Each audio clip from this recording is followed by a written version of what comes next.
Life is never easy for the poor. They have to work long hours just to get a roof over their head and one meal a day. If their children are lucky, they go to school. If they are not lucky, they have to work. Krishna, who tells this story, is not lucky. He has to work in a factory making bidis, a kind of Indian cigarettes. He is a good worker because his young fingers are small and quick and nimble. I can read or write, but I can count, but only of 1,500, because that is the number of bidis that I need to make in a day. My life is easy to explain. If I wake up early, I can play for about 1 hour, or until the sun begins to light up the eastern sky. For that 1 hour, I am free as the bird. We sit on the tree outside my home. My home is a hut with a roof of dried leaves. It's very small, but the three of us can just sleep in it.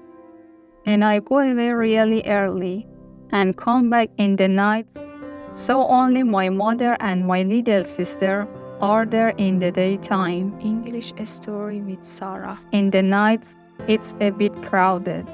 When we sleep, my arm is often around little Tengachi, or Ahmad's foot is resting on my leg, but it doesn't matter. The other day, I asked Amma, "How old am I?" She counted on her fingers, 6. 6 sounds very small when you think about 1,500 bidis. But Sami, the owner of the factory where I work, always says that I have nimble fingers. That night, when we were having our meal outside our home, I asked Amma, "What does nimble fingers mean?" "It means your fingers are like Weaver Mama's fingers," she said. When your uncle spins his clothes, have you seen how quickly his fingers move, pulling the threads this way and that way? I love to watch Weaver Mama working, and now I'm very happy because my fingers are like his. I asked Amma one more question while we drank our rice soup. Why do I have to work with Sami and not with Weaver Mama? This question made Amma unhappy, and when she is unhappy, she hits her head with her open hand. The noise is very loud, and she goes on hitting her head again and again, making a pat, pat, pat sound. It scares Tengachi and me, and I can see that the small one is ready to cry. I put my fingers, nimble fingers, on Amma's hands to stop her hitting herself. She takes both my hands in her hand and starts crying into them. I can feel warm tears dropping onto my fingers. Here I am, happy that I have Weaver Mama's fingers, and Amma is crying. She looks at the black marks on my hands and the cuts on my finger ends. She kisses my hands and holds me and Tengachi close to her.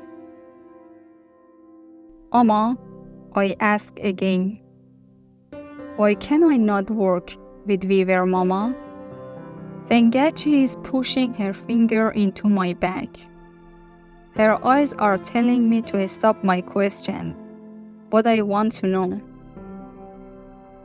If I can make 1,500 bidis in a day, surely I can help Weaver Mama weaves his beautiful clothes. Amma never answered my question that day, but I just went on asking. I asked the same question every night until the next full moon. That night, Tengachi was already asleep. Amma and I were sitting outside watching fireflies dancing in the moonlight. Amma held me close to her and said, "Krishna, You have to work all your life with Sami, the bonded labor man. You have to do this to pay back your grandfather's debt. You cannot work for another person because your grandfather has taken 5,000 rupees and sold you to Sami. All your life you will have to work for him, in the same way as your father did. I look down to the ground because I do not want Amma to see the tears in my eyes. I am a brave boy, you see. But suddenly my nimble fingers don't feel so nimble anymore.